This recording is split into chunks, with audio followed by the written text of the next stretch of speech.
Aquarimax Pets here, checking to see how the audio is going. We have Frank the Tank here, Theropod Hunter, Laura Taylor, Melanie, KM. Let's see, Farouche. Is that everybody so far? I think so. Everybody that I've seen in the chat, at least. Trying to work on the focus here. It's coming out a little strange. Adjusting that. So just let me know if you can hear me, first of all. I wanted to try to give you a little bit of a tour of the inside of the tank, and I think the glare is interfering with our focus. I can adjust that, though. It's not hard to fix by actually taking you into the tank, taking the phone in. I'm going to have to move this light, though, which reduces the illumination slightly, but not a lot. Whoop. I can knock things over and scare the frogs. I'm good at that, apparently. We can go in here like this. This would be cool. Let's try this. Try this and see if it works. I'm going to put that right there for a second. Let's see. Some things I wanted to give you the tour of. Cyborg Medics here, round one. Laura Philippe have also joined in. Fantastic. Champara. Yeah, it has been a while. I want to show you this. I planted this since the last time I streamed the tank. This is Christmas moss. I think the scientific name is Vesicularia montagne. And there's Joseph Tavir as well. And so it's been about a month or so since I planted it, and it's really growing in. You can see down there some's growing in on the cork bark. This is either Neoregelia Gemini or Cheers. The Neoregelia Chiquita Linda is showing some issues, some rot on the leaves, but it's also sending out new roots. So I think I'm feeling fairly good about it. I think it'll be okay. You can see this Neoregelia Gemini is doing really well, as well as its pup sending out some roots. And the Neoregelia Redbird doing well too. And of course you can see the frogs. That's my male. Just passed by. This is one of the females. What am I focusing on? There's the male. Got confused because they were both in mossy patches. That is my male. And back there's one of my females. And I don't see the other one right now. I think I scared her off. There are a bunch of mourning geckos in here too. The string of frogs, or also known as Oakley fig or Ficus quercifolia, doing well. There's a little mourning gecko on the redbird there. There are several pretty young hatchlings in here. I would put them in my grow-out tank, but the grow-out tank has some subadults in it, and I'm afraid that wouldn't be any better. So I need to move some of those, move some of the subadults so that I can get these going. Sin 89, audio going weird. Okay, let's figure out what we can do about that. Let's see. Oh, is anybody else having audio issues? I can manipulate the audio if necessary. Oh, sorry. I wanted to show you this. This is a Windle of Java fern that I planted in the corner. It's doing really well, right behind this little cocoa hut, one of the cocoa huts in the vivarium. There's another one over here. Sorry, maybe I'm moving too fast. Here's another one. I love the leaf growth, the way it looks. So fantastic plants growing with some more Christmas moss right next to it. Looking really good. I think part of the reason the Christmas moss looks like right here is because it is under really high light. I think that helps. Got some ferns coming in. Some of the rabbit's foot fern coming in right here. Another patch of the string of frogs or Oakley fig. I actually got some live sphagnum moss growing over here too. So everything's doing pretty well. Lots of little geckos, a couple of adult mourning geckos in here. Let's see, the leaf litter down here. If there's anything else going on, there's some rhizomes. Okay, sorry. So the water setup for this tank, right here in this cocoa hut, And then in this cocoa hut right here, there are some petri dishes.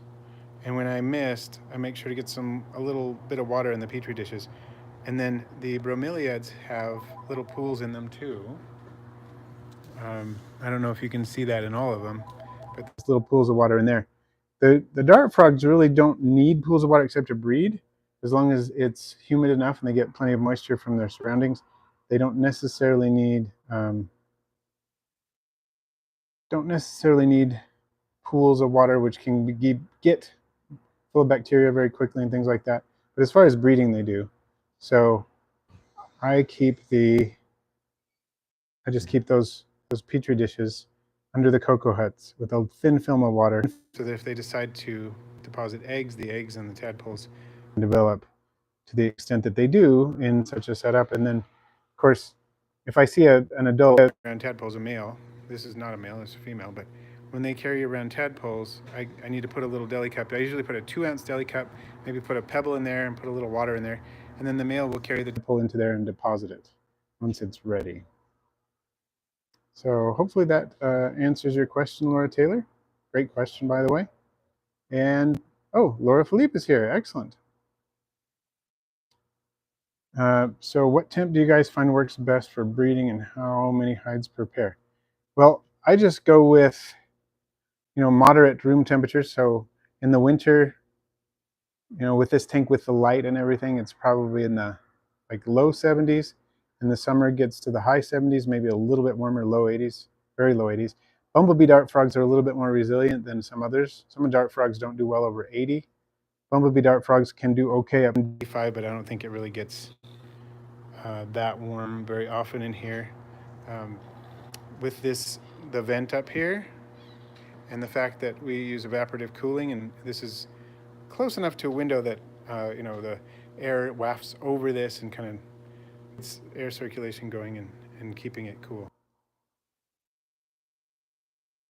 So I don't have fans other than that. So yeah, I just usually do a mist at least every day, but just with a pump mister. Like, it holds, I think, half a gallon of water, and we just put in highly purified demineralized water in there.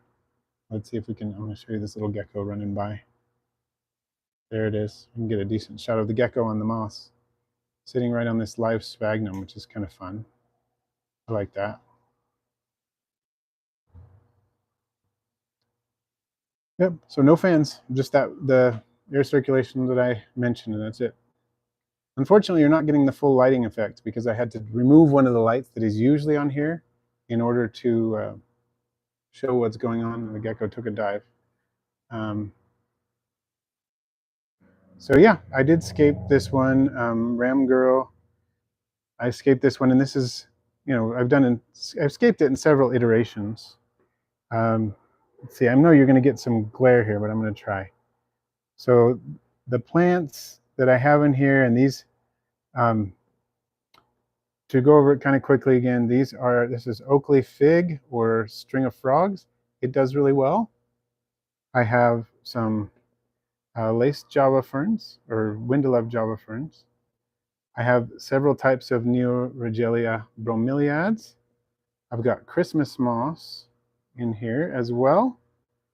And then I've got some live sphagnum moss and some rabbit's foot fern. And I think there's some lemon button fern in here. I cut it back really heavily, but I'm sure it'll probably poke back up. There's some of the greener sphagnum moss too, right there. I think, yeah, that's live sphagnum moss as well, I believe. There's various patches of the Christmas moss, like this one. And I keep knocking the camera over. 4 different types of Neoregelias. I think the Neoregelias do really well in here. The moss and the Java fern are more recent. The rabbit's foot fern and the ficus are they've been here for a long time. So theropod hunter. Can all dart frog species, let's see, where'd that dart frog go? Oh, there it is, in the corner, right there. Can all dart frog species be communal with geckos and lizards? I'm guessing it can't be with other dart frog species. There's some differences of opinion on that. It depends on the size and of the vivarium. I've seen really large communal vivariums with various species of dart frog that seem to do fine, but I have not experimented with a lot. When I first got these were actually gifted to me by Frank of Frank's Frogs.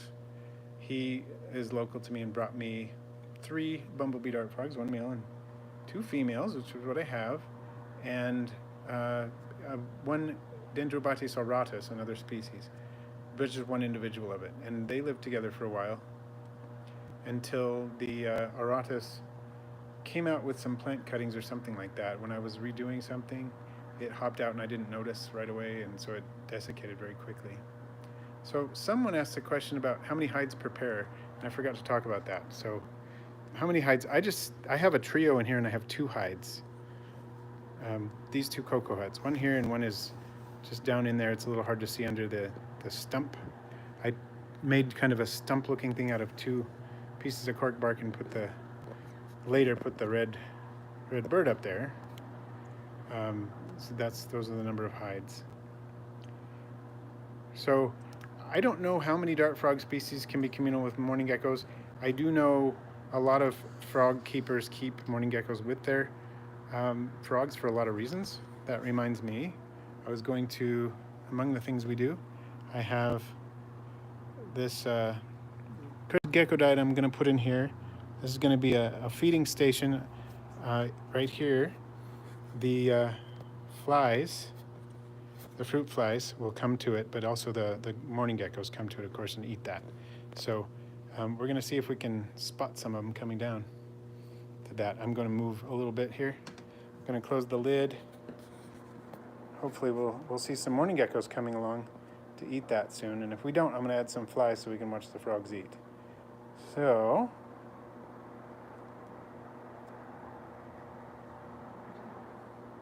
yeah, I'm not sure. A lot of froggers do keep mourning geckos with their frogs, and there are a couple of reasons. One that bugeaters.co explained to me. He says that there are issues with spiders. Spiders can cause problems for the dart frogs. And the mourning geckos keep spiders from becoming a problem because they will eat the spiders. And so I've been keeping mourning geckos with mine for some time, quite a while. Seems to work, but I'm not sure how many species. Laura Yadeski, hello. I recognize that name. We have some other Yadeskis in here. Are you related to any of those Yadeskis? Well, at least one other I can think of. J-Man, hello. So Sin just set up Tinctorius cobalts and added 4 mourning geckos. Awesome. I've heard that maybe Terribilis dart frogs will eat larger things, and they could potentially eat mourning gecko hatchlings. I'm trying to get past like the glare on the glass here. Usually the geckos really go to town on this stuff, but see, there's this stuff on the screen, on the glass, and I tried to wipe it down, but as soon as I wipe it down, it kind of shows back up. I'm not sure if it's 100% condensation or whatever, but it's we'll see. Oh, we've got a super chat. It's Mr. and Mrs. Morelia. Hello. Love the mourning geckos and the mini ficus. Not a fan of the fruit flies, though. Well, my wife is definitely not a fan of the fruit flies either, so I know where you're coming from. Thank you so much for the super chat. Glad you love the mourning geckos. Hopefully you got to see the little babies we were looking at a minute ago. There are probably 4 babies in here, I'm thinking. Oh, this angle kind of looks better. I'm not getting as much junk in the shot. See, there's a baby right there. Baby mourning gecko going across the glass. I think it just hatched.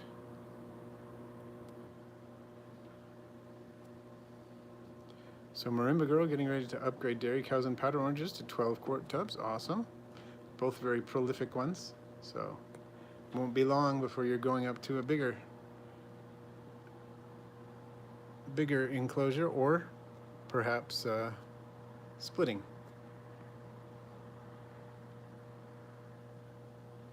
Oh, theropod hunter, that's cool. So it'll be kind of a biotope vivarium. You'll have your jeweled lacertas and some plants that are found in the Iberian Peninsula. I like it. I think there is an issue with mourning geckos and isopods. They don't seem to get along very well because the isopods do tend to get munched. I'm going to throw some fruit flies, some dusted fruit flies in here in just a second. Yeah, it is nice to split a colony knowing that you have some peace of mind. More likely to be able to maintain a colony when you split. Okay, sorry, this is gonna obstruct the view for just a minute, but it's gonna make the view more interesting after that because we'll get to watch the frogs and probably the geckos do some hunting. So I love watching that. That is always fun. So.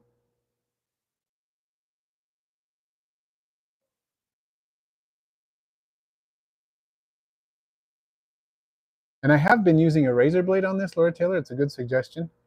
And I will also try the plain magic eraser. The razor blade is taking some of it off. I'm hoping the glass isn't permanently etched. That would be a real pain because that's impossible to fix. But I'll keep going at it with the razor and try a magic eraser too and see how it goes. Because I have taken a razor to this several times, and it does take some of it off. Maybe it's just a matter of time. Got to get the accumulated stuff off. Could be. There we go. Oh, I want to try the long-tailed glass lizard someday. They are so cool.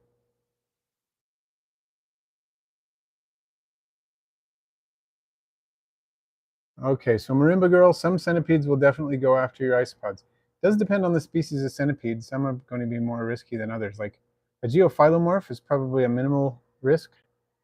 Something like a stone centipede, they definitely go after isopods. Scolopendromorph would go after isopods too. And Atypical Girl, welcome. Cricket Quencher, how are my millipedes doing? My millipedes are doing all right. I have 3 types. I've got bumblebee millipedes. I've got Hiltonius pulchris, or Hiltonius something else possibly. Hiltonius genus anyway. And I've got some Spirostreptus species 1. And they seem to be doing all right. That's true, Theropod Hunter. There are some tiny centipedes that won't be much of a threat to your isopods, but they may be more of a threat to your springtails. And if there's one, that's of course not going to be as big a deal as if you end up having a breeding population in there. That would be more serious. Oh, Yotaro, yeah, someday. I don't have any place to put any yet, but I do appreciate that, and I need to keep in touch about that because someday I would love to do that. Mystic Drake, hello. And that's an important thing to think about too, Sin. I've heard about that. Toothpaste seems to buff out some of the scratches in some cases, so. Sean Meister's here. Fantastic. Good to see you all here. Yep, replay. We love the replay. Oh, here comes an adult gecko. I think she just grabbed a fly. It looks like she's grabbed a fruit fly. And we're going to see if she, there she goes. She got another one, I think. Did she get that? She got that one, for sure. And she'll probably make her way over to the CGD.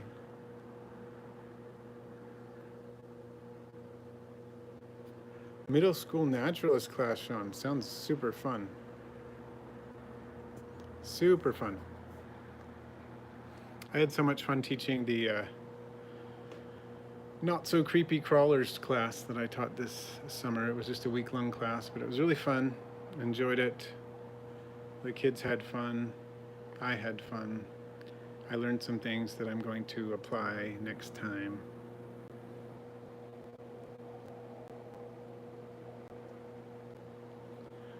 Bumblebee millipedes, bumblebee dart frogs, rubber duckies, marimba girl. That's a cool idea. So Mystic Drake, I'm guessing the dart frogs and the earthworms would not have too much of a problem in the short term.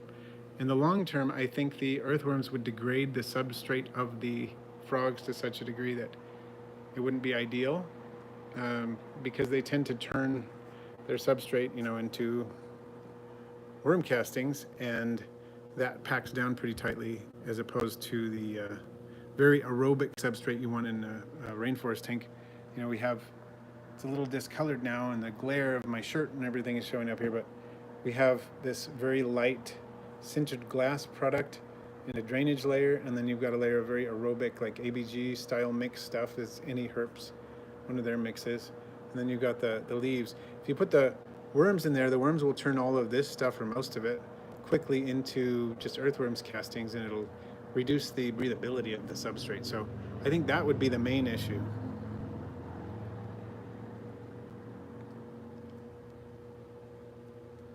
Oh, you've been catching butterflies and carpenter bees. That's awesome. Oh, that would be fun to be a guest. I've done that before remotely, and you know, I've been in classes and various things, not just remotely in person, but I've also done it remotely, so could be a possibility. Theropod hunter, going to introduce your nephew to fruit beetle keeping. Cool. Fruit beetles are a little problematic here in some ways, but I hear it's pretty easy to get in Europe, to get various types of fruit beetles. That's cool. Terminal overkill, Forg. Is that a yellow-bellied one? Is that a yellow-bellied gecko? My color blindness is striking again. Oh, well, Laura, that would be cool. You'd go back to school if he was the teacher. Oh, I'd love to have you in the class. That'd be fun.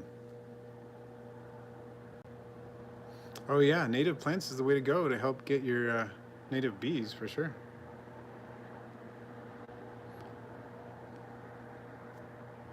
Yeah, let's talk about it. Send me a message or something. We'll see what we can make it happen. I don't know. We'll, you know, if our schedules align and whatnot, but if we can make it work, that would be super cool.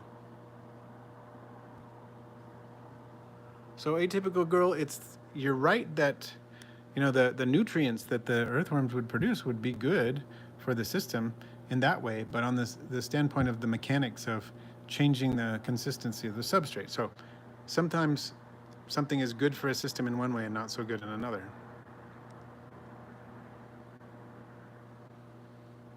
Okay, well, definitely let's get this conversation going, Sean. That would be really cool if we can make it work. And me too, Theropod Hunter. Communal enclosures are fun. They can be tricky, but they're fun. And of course, there are isopods and springtails in here, as well as the morning geckos and the dart frogs. I missed a spot when I was scraping with the razor down here. It looks like I have to get in there and get that algae off the glass.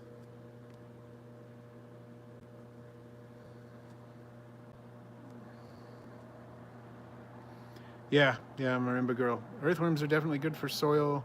Can be in certain cases. I mean, there are a lot of different earthworms and a lot of different soils and so on. But in general, earthworms can provide some benefits to soils. But yeah, there are other things that can happen too.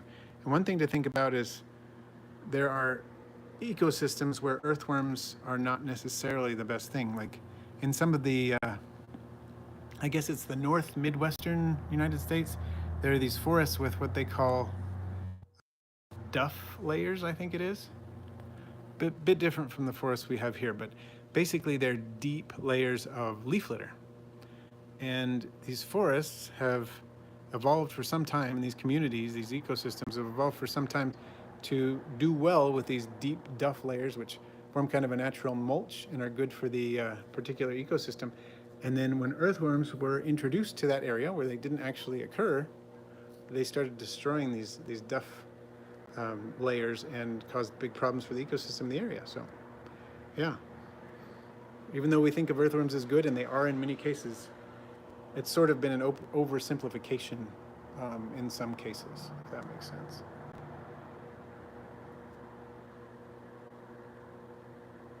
Jim's Fish, hello.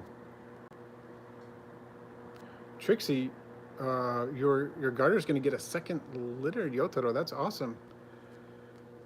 I'm hoping that my melanistic is gravid, but I'm not sure. Hard to say, but she's certainly eating like it. So we'll see. I hope so.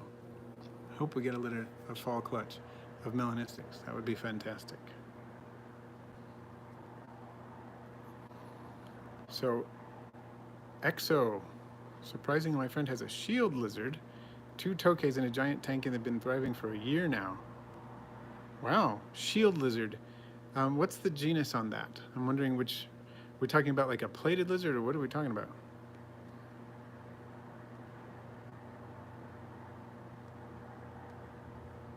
The fish room. Hello.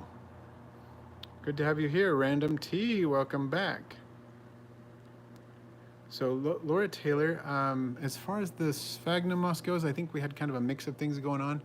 I did put some dried in here, and I think some of that sprouted, but I also, someone who lives locally brought me some of the live sphagnum moss that they had, and that got it going too. So there may be more. I think there are 2 different types in here, because let me see if we can go up here, show you what I mean.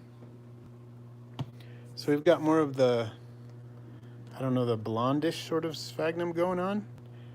And then we've got over here, trying to go slowly so I don't make anybody motion sick. We've got the more green stuff going on here too. So I think, yeah, I think there's 2 different sources for this stuff.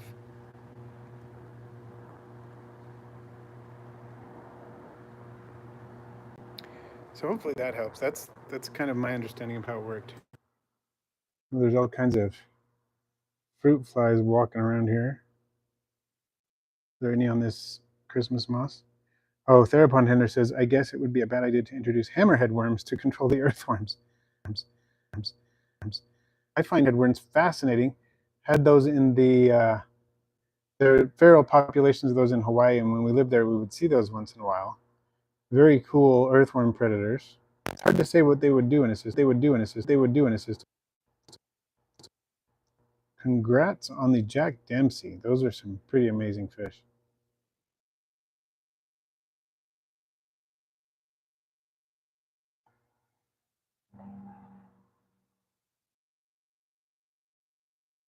Looks like a spiny lizard, but smoother. Not quite sure which one that is, but it'd be interesting to find out more about that. Look at that spot. We've got some fern, we've got some kiss, we've got a frog, we've got some moss.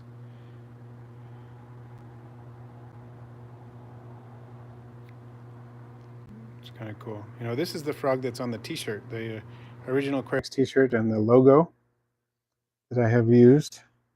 And it continues on some of my social media. This is the individual frog, whose photo I took and used in the news. So if you've seen the Aquarimax t-shirt with the dart frog on it, this is the one. The very one.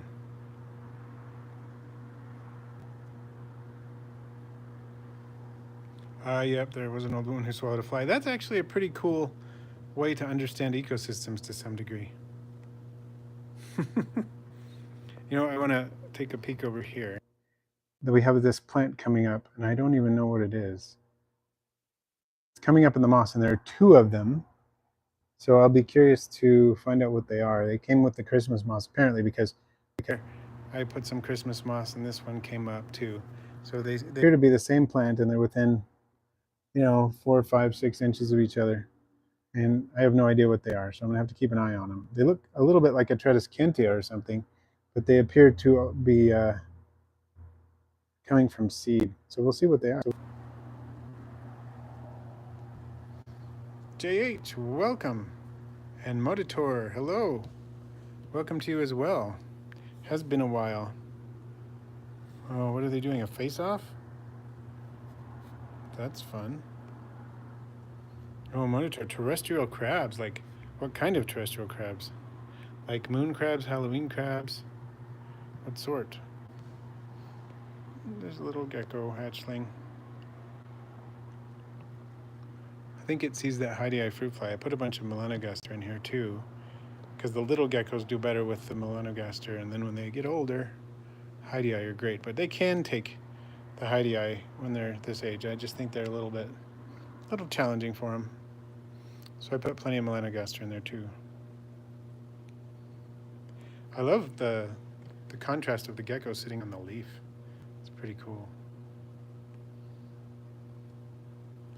Or Moditor is thinking maybe like vampire crabs. What kind? Hermit crabs, not true crabs, I guess, but still cool.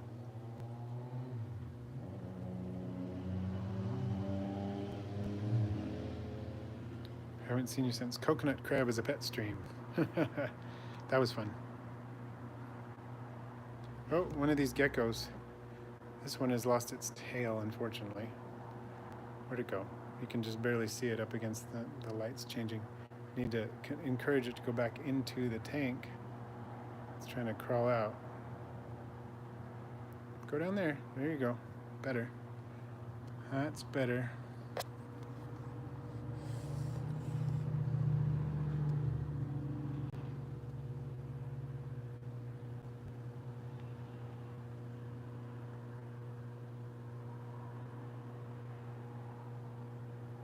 Oh, random tea. Yeah, I remember about the Thai micro crabs. Haven't seen them since. Hopefully they're doing okay. I've heard that they are tiny and that they don't do much, but if you could get enough of them going, that would be awesome. Okay, I need you, little gecko, to get back in there. There you go. There you go. Yes, thank you, James Fish. Get people clicking the like button is great. Oh, Exo, congrats on the Corfu isopods. Let's hope you get those going. So Yotaro morning geckos do regrow their tails, and often, not always, but often they look pretty decent when they do. Not like, like leopard gecko regrown tails, but it depends. I've seen pretty decent regrowth, and I've seen some pretty lumpy regrowth too, so you never know.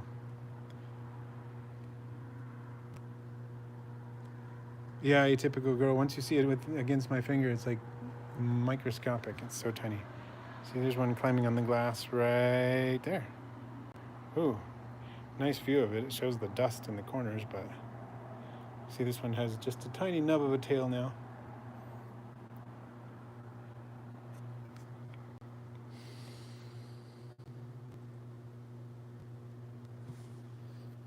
So, the fact that they're breeding, some people are breeding hermit crabs now, so cool.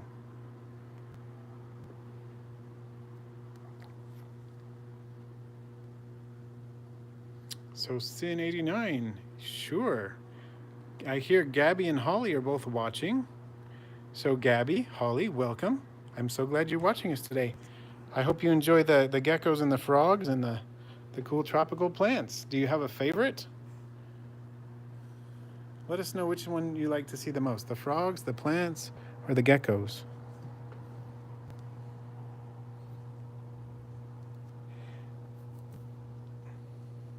Yeah, I'm glad I don't see hermit crabs in mall kiosks anymore. And I actually see fewer of them in pet stores, which is good because we should be getting more of them from the breeders and trying to increase. If there's, very few people are going to buy them from pet stores. I mean, from breeders. If they can get them at pet stores at a fraction of the price. So we should see fewer of them in pet stores and more of them from breeders.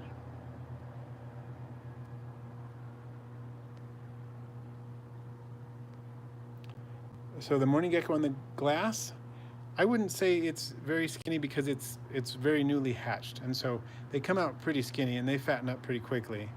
In a week or two, you'll be able to tell. It'll fill out a bit. If it stayed like that for very long, then yeah. But since it's just a hatchling, it's only a few days old or so, I wouldn't worry about it too much.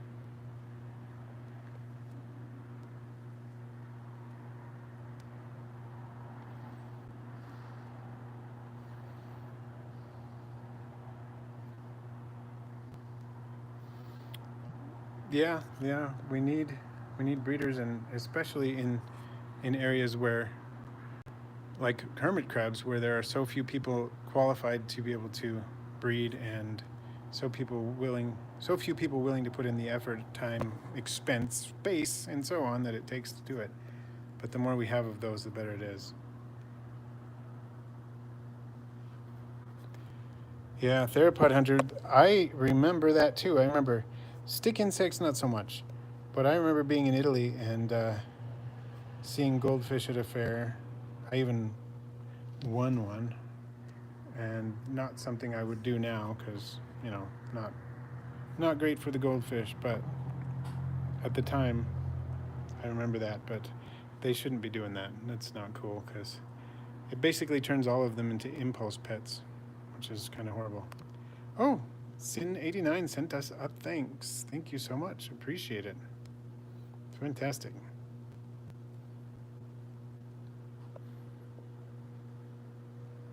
One thing I love about the frogs is that they have individual patterns. Like I can instantly recognize this as one of my females by the little down near her posterior end. There's a little yellow, like a curl, that goes just off to the left, and I know that's a female. Not because of that particular marking shows that she's female, but because that individual is a female. This one is a male. He has like a little dark marking surrounded by yellow marking in that same spot. And I've memorized this one is the male. He's the one that calls. He's the only one that calls in the tank, so I know he's my male.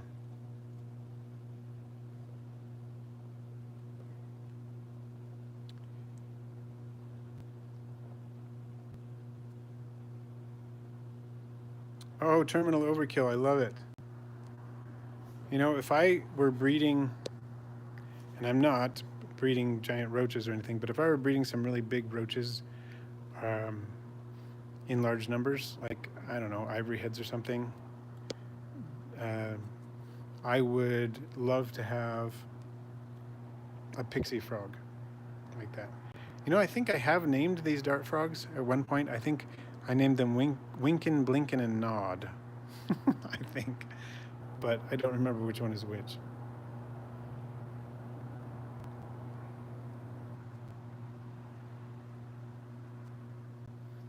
Theropod hunter. Well, I'm glad you're the source for pet phasmids now. A much better source. Yeah, there's a lot of places in the world where red-eared sliders. I used to, when I lived in Italy, I would see the red-eared sliders at the open markets and in the pet stores and stuff. And then you go to a pond or a stream or whatever, and they're just everywhere in all sizes, which, you know, shows that people are releasing them where they shouldn't be releasing them because they're not native to Italy, and they just, the density of red-eared sliders in some areas. I think one of the places I saw a ton of them was Vicenza. There was this park in the city of Vicenza. The density of red-eared sliders was far heavier than I've seen anywhere in the US as far as turtles go. It was like insane and not native, so not great for the environment.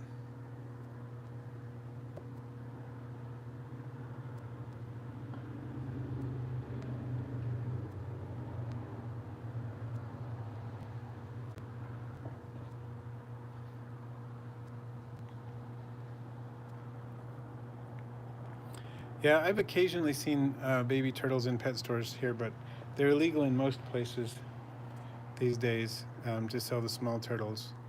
They have to be like more than 4 inches long to sell in person in pet stores and stuff.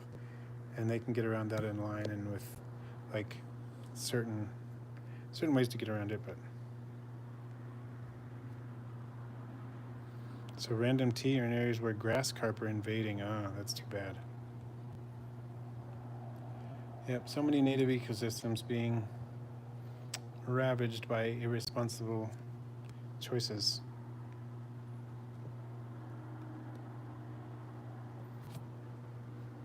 Trying to see where all the dart frogs are here.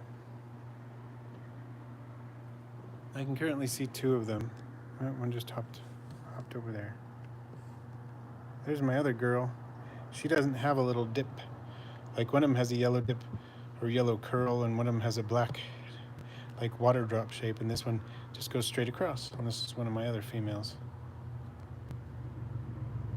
Yeah, goldfish are a kind of carp. The wild type from which captive goldfish are descended is called the Crucian carp.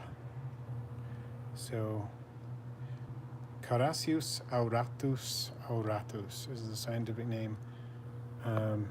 Yeah, so it is a type of carp. Interestingly, one that does not have barbels like a koi does. I believe koi is Cyprinus carpio, but I could be wrong about that. Woo! Did you just catch that jump? I don't even see where that gecko went. There she is.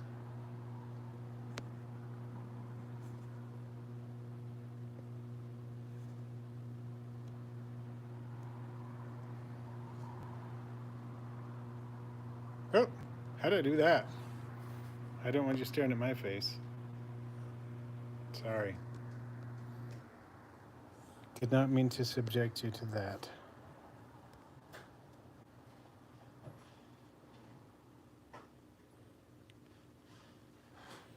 I'm kind of surprised we haven't had more gecko takers at the CGD.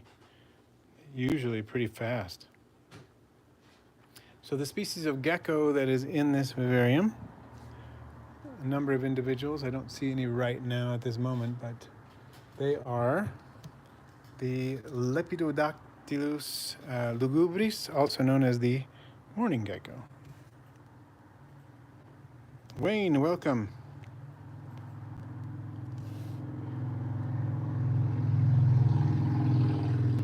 Did I miss anybody? Let's see. Yotaro's here. Welcome. Is there anybody else who's arrived recently that I missed? Oh wait, Yotaro was here before too, right? I'm confused. That's okay. The mythical Russ in his native habitat. Yeah, this, I think I just, yeah, I see what I did. I just hit that button. J-Man, thank you. We do need a like spike. We've got 34 people here and only 28 likes that I can see. So if you're liking what you're seeing, make sure to click that. Interesting, Frank the Tank. I believe I have a yellow-bellied morning gecko in here. I haven't seen it get very big, so I am interested in that, to see if that clone gets larger. Hopefully, that would be really interesting to find out. Where'd that little gecko go? Lost track of it. Must be around here somewhere, though. Tennyson, hello. Hello, we're just checking out the dart frog community enclosure here. How's it going, Tennyson? Let's see, does that one have any root growth? I can't really tell. They have settled in, the plants are settling in, they're not falling. For a while they were falling a lot, and they're not falling anymore. They seem to have established themselves pretty well. And I'm glad about it. Just before the stream started, I went and checked on my my mantis and noticed, because earlier I tried to feed it and it was not interested in food, and I thought, oh, it's probably in pre-molt. So I removed all the food and came back a few hours later to check on it right before the stream, and it was in the midst of molting, and it looks like it's going to be a successful molt and doing really well. So I think it's only got 1 or 2 molts left before it reaches maturity. I definitely need to rehouse it. It's getting too big, so once it sclerotizes a little bit, it's too soft right now, obviously very tender at the moment, but maybe give it another day or two and then I'll need to move it into a different enclosure for sure. Oh, thank you, Atypical Girl. Oh, awesome, Tennyson. That is fantastic. You know, I was up in the canyon the other day, and I saw another leopard slug, and this one was skirting it was like 93 degrees outside, so not super cool, and it was just perfectly active, just skirting the stream. And I wonder, I thought of you and Raceland and your dad and how you were looking for those snails, and I was wondering is this what the snails do? Should we be looking right along the side of the stream to see if they hang out there? Because it was right by the stream, just skirting the actual stream, so that it was getting splashed on and stuff, and I think that was part of what made it be able to survive that. Oh, thanks. William Yadeski's here too as well. Awesome, and thank you. I'm having fun with it. I especially like how this moss is coming in, and I don't know, it's hard to pick. I really like how the moss is coming in and how this lace java fern is coming in. I'm happy about the Neorogelias. I've been trying to just cut it back kind of a lot, kind of heavily, and let the things grow in that I want to grow in, instead of just letting it go to get full of lemon button fern and rabbit's foot fern, which is what it was doing for a while. No, somehow I got off track. Can't see the stream anymore. I mean, can't see the chat. What did I do? How did I do that? There we go. I think I fixed it. So, sorry, that was weird. It wasn't working for me for a minute. So there are banana slugs that get really big. I used to see those in Washington. I haven't seen a banana slug here, but leopard slugs, I don't know if leopard slug and banana slug are both common names for a group of slugs that is the same group, or if they're different, I don't even know. But the leopard slugs are the biggest slug that I've seen in this state, in Utah, and banana slugs were the largest slugs I ever saw in Washington. They got much bigger. Oh, the plant hanging down on the left side. So we talking about this stuff? Marimba girl. And this is more of it, this stuff here. This is Ficus quercifolia, or oak-leafed fig, or string of frogs. And I love it too. It's one of my favorite vivarium plants.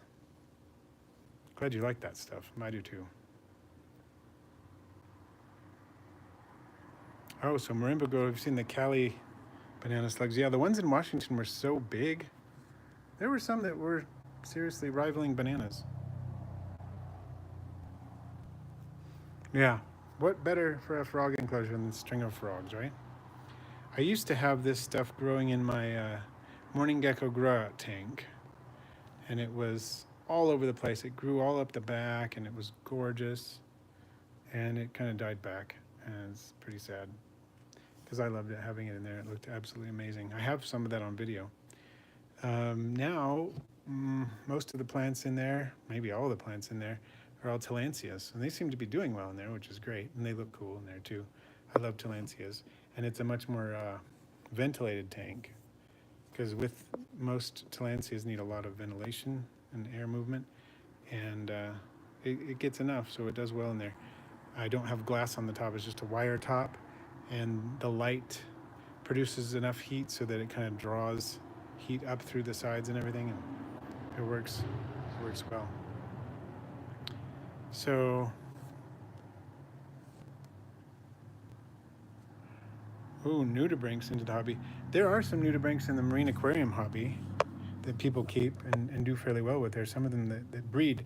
There's one type that eats Aptasia anemones. People breed it for that purpose, and because Aptasia anemones can be pests, usually are pests, and so people will breed that type of nudibranch to keep them.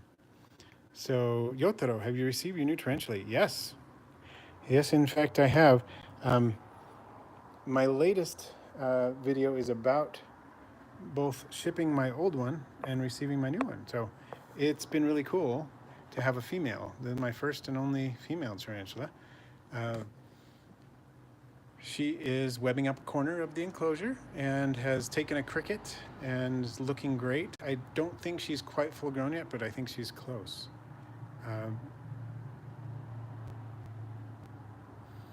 And I'm so grateful to Alex for sending.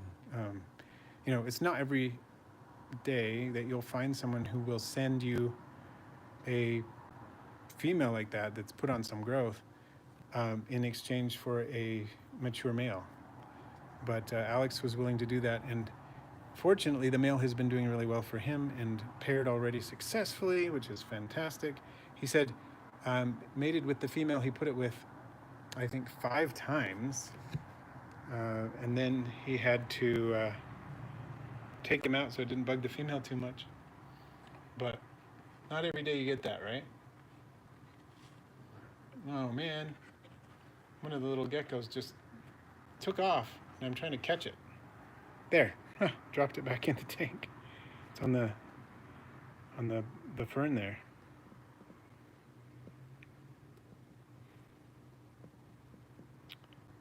Oh, okay, so Wayne, I got the same species, Dolichothele diamantinensis, which I love. I wanted that species specifically for several reasons, and one is because it is doesn't have any irritating hairs. Another one is that it is so beautifully blue. Where is that little gecko? There it is. So beautifully blue, and one is the dwarf species. Those were basically the three reasons I really wanted that species. So I'm really glad that Alex was able to help me out with that. It's kind of fantastic. Now, what is this with the having trouble with the chat? I've lost it again. It's trying to. Sorry about that. I don't know what it's doing. There's the chat come back. Okay, cool.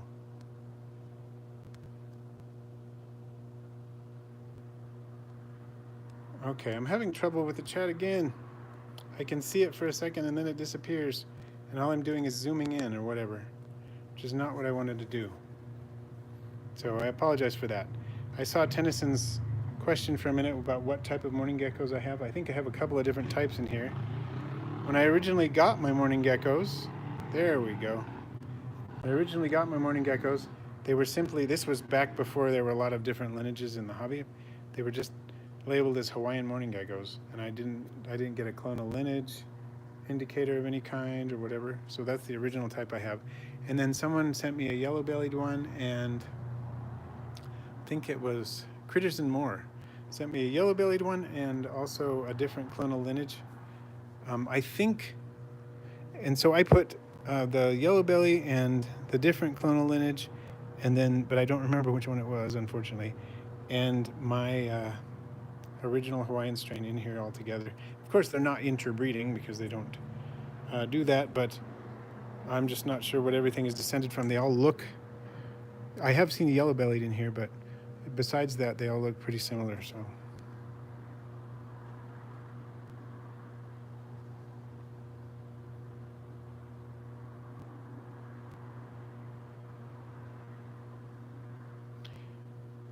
Okay, so yeah, atypical girl. There are some New World tarantulas without urticating hairs. The Old Worlds that really don't have urticating hairs, as far as I'm aware. I don't think there are any Old World tarantulas that have urticating hairs. Most New Worlds do, but there are quite a few that don't. So let's see. Marimba Girl had a question about isopod food. Bunch of leftover ground flaxseed organic. Wasn't sure if that's something the pods would like. There's no harm in trying it out, right? I wouldn't say so. I'd just put a little pinch in there in their food dish and see what you get.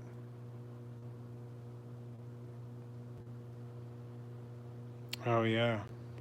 So, yeah, I think some of those Old Worlds are absolutely fascinating, but yeah, the medically significant issue you encounter with some of the Old Worlds, many of the Old Worlds, I guess, yeah, I don't want to deal with that either.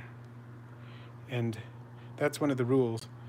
We're not allowed to have medically significant venom in the house. Anything that has medically significant venom is not really allowed in the house. So, and only one tarantula, so it's going to be a new world for us either way.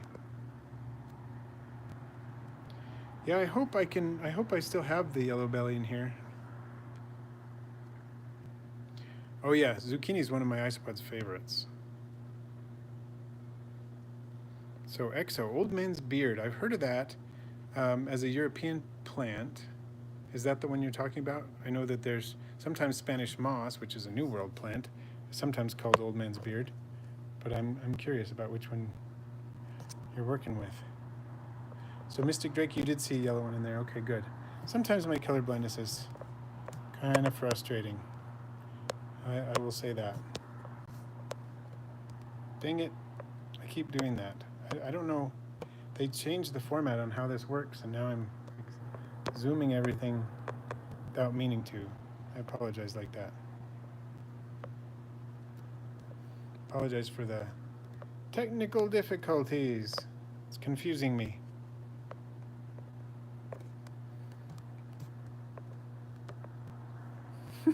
It's really freaking out.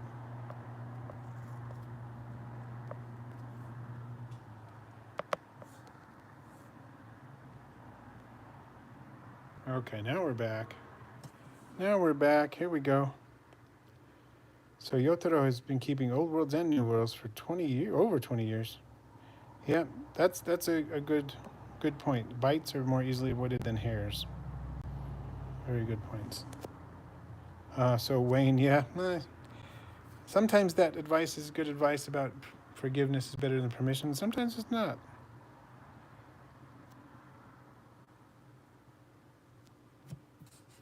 Yeah, and I think that's a thing for everybody's got to figure that out, whether they're willing to do, keep something with medically significant venom or not. Some people can do it, and it's just fine. Some people can't.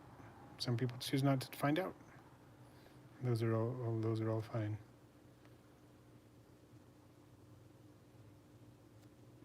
Oh, from Camp Cannon is also colorblind. That's interesting. I didn't know that.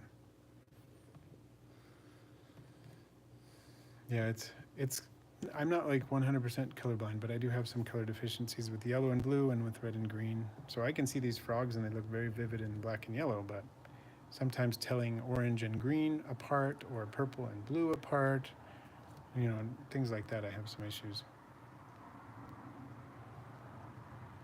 Yeah, I've heard hognoses can sometimes end up being, the hognose bite can be quite intense sometimes, and sometimes it's no big deal.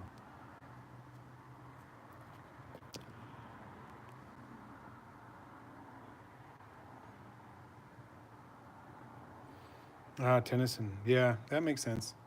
Getting some locks on the cages makes sense. 6:26. Thank you, Sean. Yep, I need to head off in just a second here.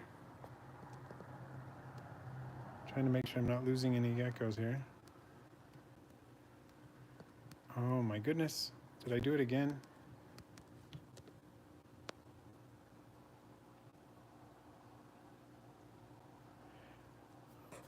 Red pandas. That's one I still need.